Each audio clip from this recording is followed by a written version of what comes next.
Marcus Whitlock ignored the lineup of investors waiting outside his own office that morning and walked 4 blocks east instead, toward a laundromat that smelled like fabric, softener, and rain.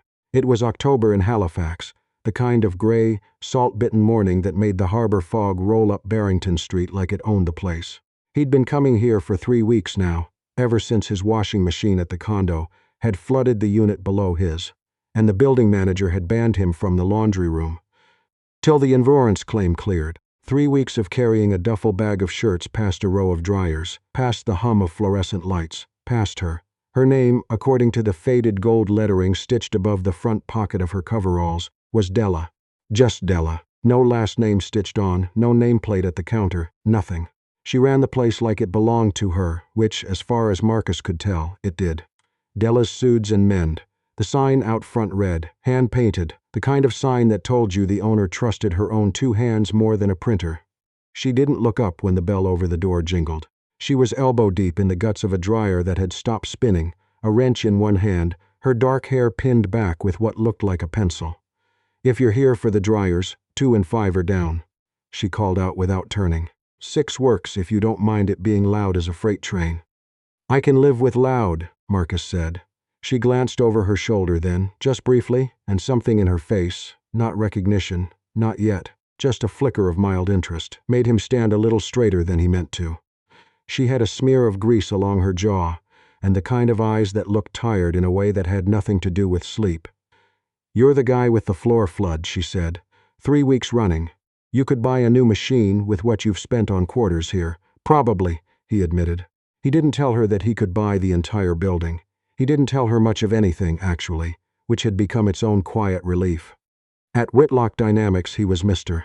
Whitlock before he was anything else, before he was tired, before he was hungry, before he was a person who liked his coffee black and his mornings quiet. Here he was just the guy with the flood. He fed quarters into Machine 6. It groaned to life, rattling so hard the lid trembled. Della went back to her dryer, muttering something to it in a low voice the way some people talk to stubborn cars. He watched her work, the economy of her movements, the way she didn't waste a single motion, the calluses on her knuckles when she wiped her hands on a rag tucked into her belt. "You always fix things yourself?" he asked. "Can't afford not to," she said. "Repair guy quoted me $400 to look at a dryer that just needed its belt replaced. I watched a video. Took me 20 minutes. She straightened up, popped her back with a wince, and finally gave him her full attention. "You always ask this many questions about a laundromat?" "Apparently," he said, and meant it. He hadn't meant to ask anything at all. She smiled then, not wide, not performed, just a small involuntary thing, and went back to the dryer. Marcus sat down on the plastic bench against the wall and watched his shirts tumble behind the glass, and for the first time in longer than he could comfortably admit, his phone stayed face down in his coat pocket, forgotten. He came back the next morning, and the one after that. He told himself it was convenience. The laundromat was on his route, more or less, if his route bent considerably out of its way, but by the 4th week, even he had stopped pretending. Della had a rhythm to her days that he found himself memorizing without meaning to. She opened at 6, brewed a pot of coffee so strong it could strip paint, and kept a transistor radio on the counter tuned to a station that played nothing but old country. She knew every regular by name, the elderly man named Mr. Obbe, who came in every Tuesday with his late wife's good tablecloths, the young mother who left her toddler napping in a stroller by the folding table while she did 3 loads at once, the teenager who washed his hockey gear and never quite got the smell out, no matter how much detergent he used. "You remember everyone's whole life," Marcus said one morning, watching her ask Mr. Aubin about his hip replacement before he'd even set his basket down. "It's a small place," she said. "People tell you things when you're folding their underwear. You learn fast or you learn never." He laughed, really laughed, the kind that surprised him on the way out, and she looked at him with an expression he couldn't quite place, something between curiosity and the start of trust. "You never do your own folding," she observed one afternoon, nodding at the way he always let his dryer finish, and then just left, shirts wrinkled in the bag. "Bet you've never ironed a shirt in your life." "I have people for that," he said, before he could stop himself, and then immediately regretted it. Della raised an eyebrow. "People. Figure of speech," he said quickly. "I mean, I don't iron, that's all I meant." She studied him a beat longer than was comfortable, like she was turning something over, deciding whether to chase it. Then she shrugged and went back to folding a stranger's bedsheets with the kind of precision that came from doing it 10,000 times. "Sure," she said. Figure of speech. He told himself he'd correct it later, find some natural moment to explain who he was, but the moment never felt natural, and the longer he waited, the heavier the secret got, until it sat in his chest like a stone he'd swallowed and couldn't cough back up. What he didn't tell her, what he barely let himself think about, even alone, was that he'd seen her before. Not recently. A long time ago, in a different city, in a different life, when he was 9 years old, and his foster placement had fallen through for the 3rd time that year, and a caseworker had driven him, silent and furious, to a youth shelter on the edge of Moncton, with a duffel bag and nothing else. He remembered a girl, maybe 11, sitting cross-legged on the cracked linoleum of the shelter's common room, sorting a basket of donated mittens by size because nobody had asked her to, and the chaos of it bothered her. He remembered being too proud to cry and too scared not to, and her sliding over without a word, handing him one mitten, just one, the left one, because the right one was Mrs. Pear and she'd decided that was better than nothing. He remembered her saying, with the unbearable certainty only children have, "It's not the whole thing, but it's something." He had kept that mitten until it fell apart in a dryer when he was 16, and even then he'd kept the lint. He didn't know if it was her. The hair was different, the face had grown into itself the way faces do. 11 years had become whatever she was now. Late 20s, maybe 30. But something about the way she fixed broken things instead of waiting for someone else to do it. Something about the certainty in her voice made the back of his throat tighten every time she spoke. He didn't say anything. Not yet. He told himself he needed to be sure. It rained hard the 2nd week of November, the kind of sideways Atlantic rain that turned umbrellas inside out, and sent everyone on the street running for doorways. Marcus arrived at the laundromat soaked through, his coat dark with water, just as Della was wrestling the awning over the front window, trying to keep the wind from tearing it loose. "Let me," he said, grabbing the other end before she could argue. "You'll ruin your coat. It's already ruined." Between the two of them they got the awning latched, hands fumbling over the same metal clasp, close enough that he could see the rain dripping off her eyelashes. "Thanks," she said, breathless, pushing wet hair off her face. "Most people just run." "I'm not most people," he said, and immediately felt foolish for how much he meant it. They ducked inside, dripping onto the tile, and she pulled 2 stools up to the folding counter and poured him coffee from the pot that had been sitting since 6 a.m., thick, bitter, perfect. The rain hammered against the windows. Outside, the street had emptied. Everyone smart enough to be inside already was. "Can I ask you something?" he said. "You've been asking me things for a month. Why stop now?" He turned the coffee cup in his hands. "Do you think people can change because of something small? Like, one moment. One person being kind to you when they didn't have to be." Della went quiet, studying him the way she studied a dryer that wouldn't spin, looking for the part that was actually broken.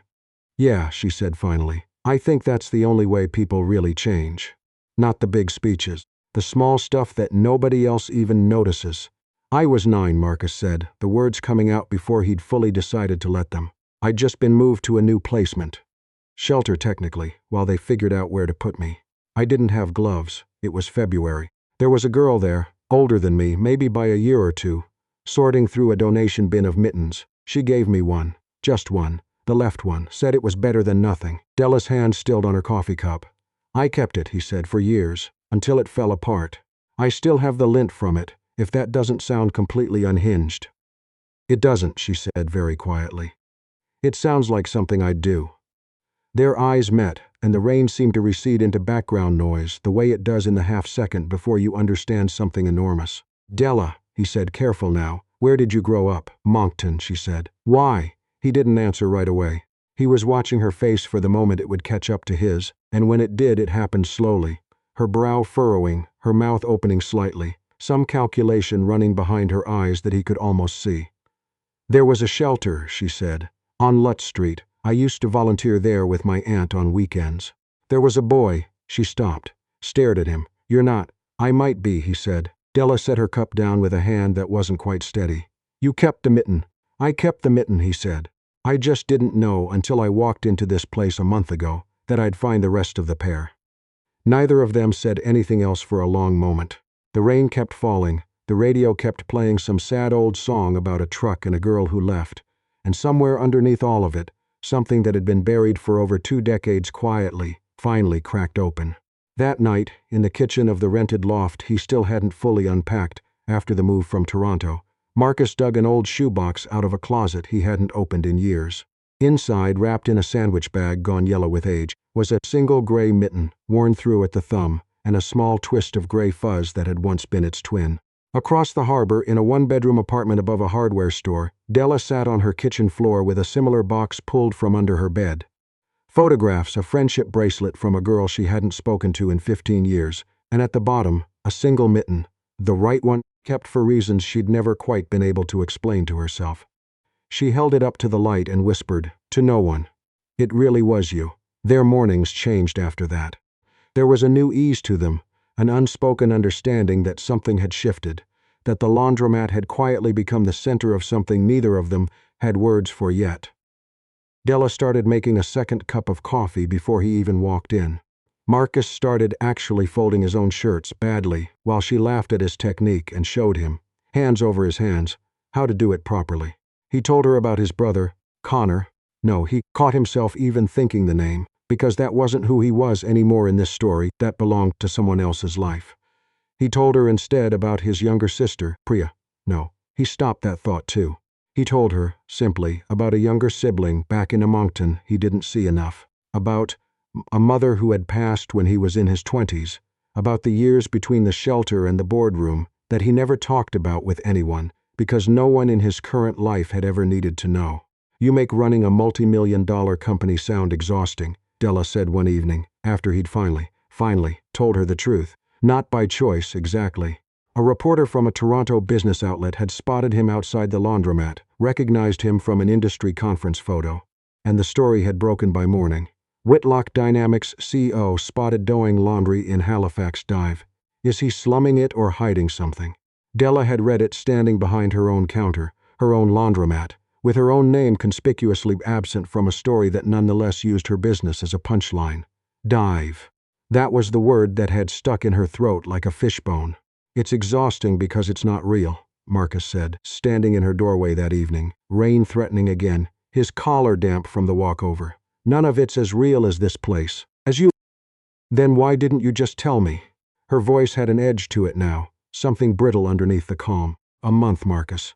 A month of you sitting on that bench, asking me questions, learning everything about my life, and you couldn't manage one sentence. By the way, I run a company worth more than this entire street.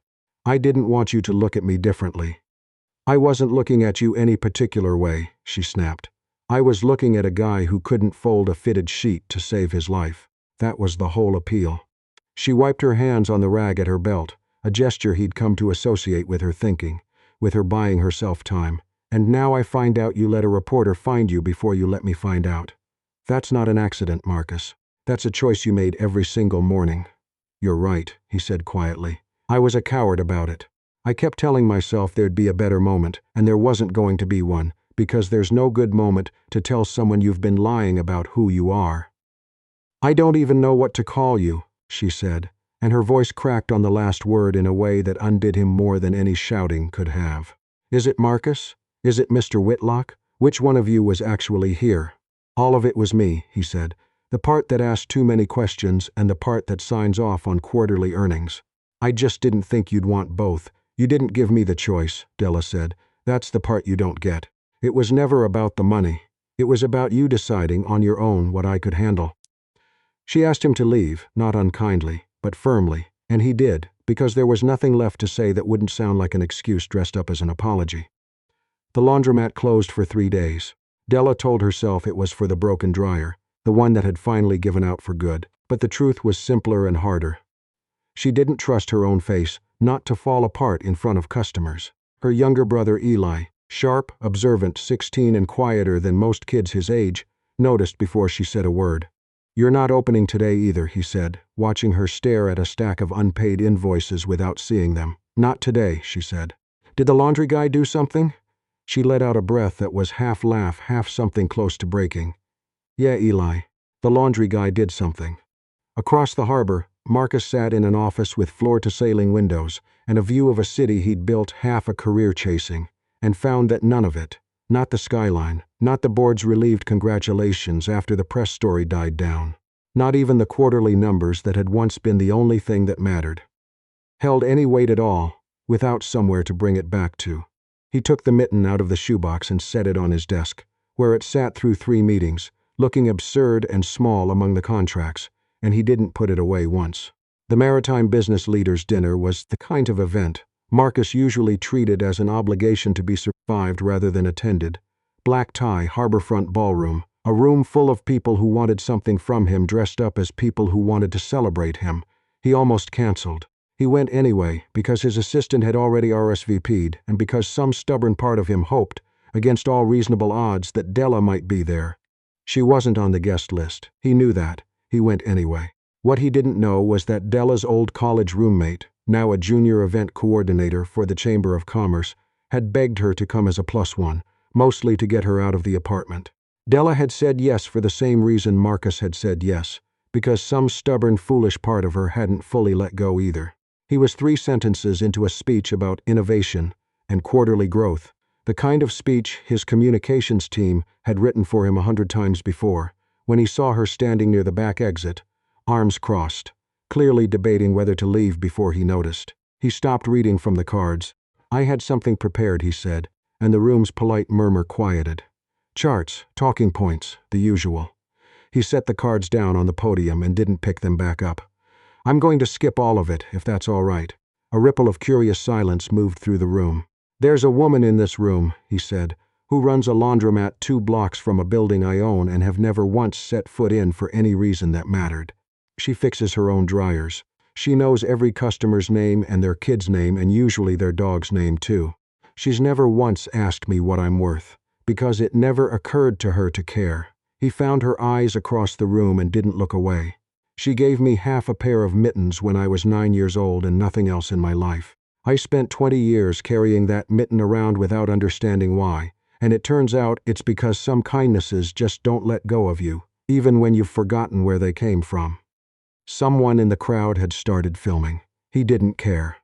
"I lied to her about who I was," he said, voice steady but quieter now.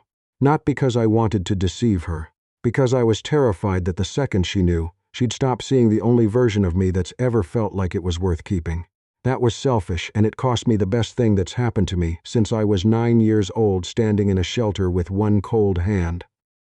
He took a breath. "I don't expect her to forgive that tonight. I just needed her to hear it, in front of people, the same way the lie happened in front of people. I owe her that much honesty, in public, since I couldn't manage it in private." He stepped down without waiting for applause, which came anyway, scattered and uncertain, and walked straight through the crowd toward the back exit. Della hadn't moved. "You didn't have to do that in front of 300 people, she said. "I needed it to count for something," he said. A laundromat conversation didn't feel like enough this time.